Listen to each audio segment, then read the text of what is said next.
ओम नमो भगवते वासुदेवाय। हमारे हिंदू धर्म में एकादशी को हर प्रकार के पुण्य कार्य और भक्ति के लिए और मोक्ष के लिए बहुत ही महत्वपूर्ण माना जाता है। एकादशी की तिथि भगवान विष्णु को समर्पित होती है।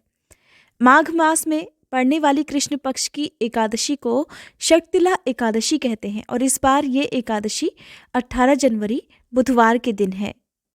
पद्म पुराण में बताया गया है कि जो भी भक्त शक्तिला एकादशी के दिन उपवास करते हैं, दान तर्पण और विधि विधान से पूजा करते हैं, उन्हें अंत में मोक्ष की प्राप्ति होती है और उनके सभी जाने अनजाने में किए गए पापों का भी अंत हो जाता है। पुराणों में वर्णन है कि जितना पुण्य कन्यादान, हजारों वर्षों की तपस्या और स्वर्ण दान से मिलता है, उससे अधिक फल एकमात्र शक्तिला एकादशी का व्रत रखने से मिल जाता है। इस व्रत को रखने से घर में सुख शांति का वास होता है, सभी सुखों की प्राप्ति तो होती ही है, अंत में मृत्यु के बाद जीवन मरण के बंधन से भी मुक्ति मिल जाती है, अर्थात मोक्ष मिल जाता है। और इस दिन की गई पूजा का विशेष महत्व है। शक्तिला एकादशी यानी कि तिलों के 6 प्रकार के प्रयोगों से युक्त एकादशी। इस एकादशी के दिन तिलों का प्रयोग 6 प्रकार से किया जाता है। पहला, तिल मिश्रित जल से स्नान। दूसरा, तिल का उपटन या तिल के तेल से मालिश। तीसरा, तिल से हवन। चौथा प्रयोग, तिल वाले पानी का सेवन।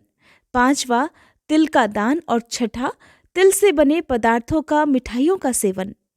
नारद पुराण के अनुसार ब्रह्म मुहूर्त में स्नान आदि से निवृत्त होकर भगवान विष्णु का ध्यान करते हुए सबसे पहले व्रत का संकल्प लिया जाता है।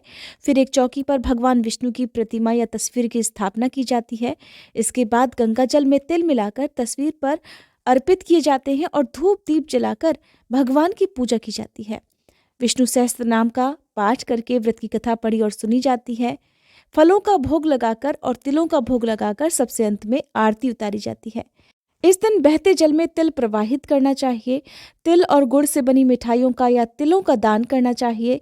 दान हमेशा किसी गरीब, निर्धन, जरूरतमंद व्यक्ति को ही देना चाहिए।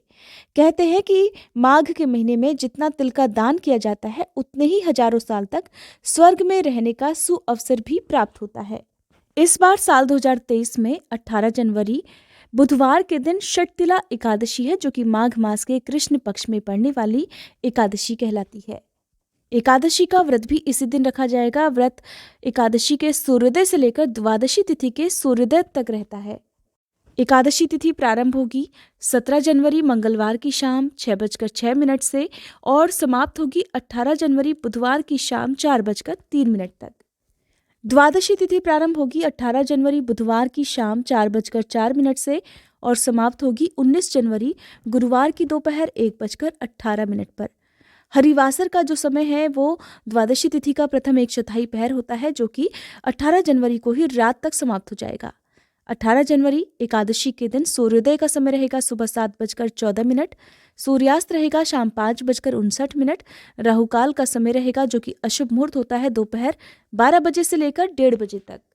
19 जनवरी गुरुवार के दिन द्वादशी तिथि है और इस दिन सूर्योदय का समय रहेगा सुबह 7:14, सूर्यास्त रहेगा शाम 6 बजे, राहुकाल का समय रहेगा दोपहर 1:30 बजे से लेकर 3 बजे तक। राहुकाल के समय में पूजा पाठ संबंधी या व्रत का पारण संबंधी या कोई भी शुभ या मांगलिक कार्य, नया काम करने से बचना चाहिए।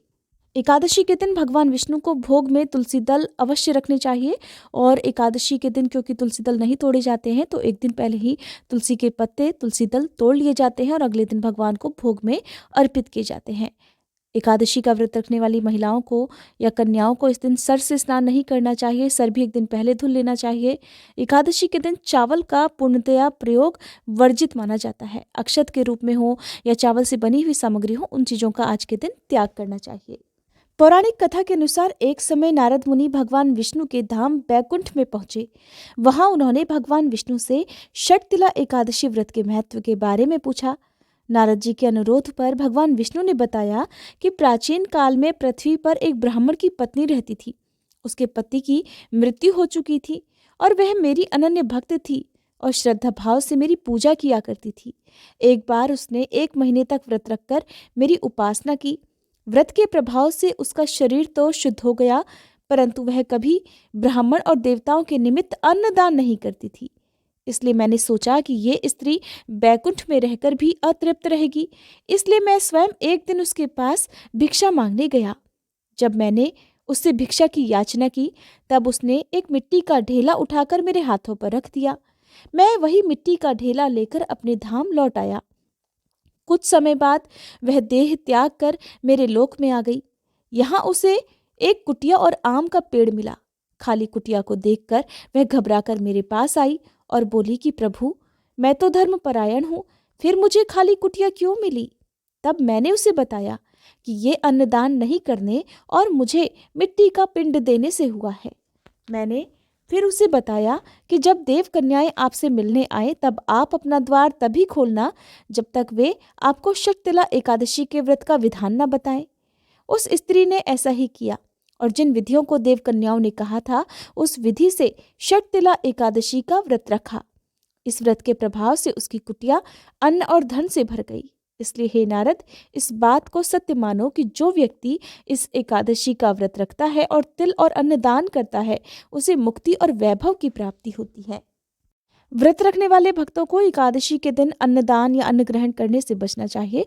द्वादशी तिथि के दिन ही एकादशी का दान दिया जाता है। इस दिन आप अपनी सामर्थ्य, अपनी शक्ति के अनुसार तिलों का, अन्न, वस्त्र, धन का दान जरूर करें।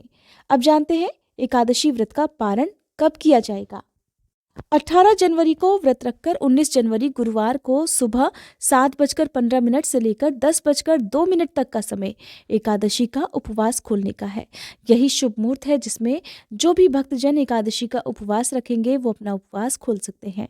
उपवास खोलने से पहले भगवान विष्णु की विधि विधान से पूजा की जाती है। तिल का और फलों का भोग लगाकर तुलसी दल अर्पित किए जाते हैं। फिर अपनी सामर्थ्य के अनुसार दान दक्षिणा दी जाती है। उसके बाद ही उपवास खोला जाता है।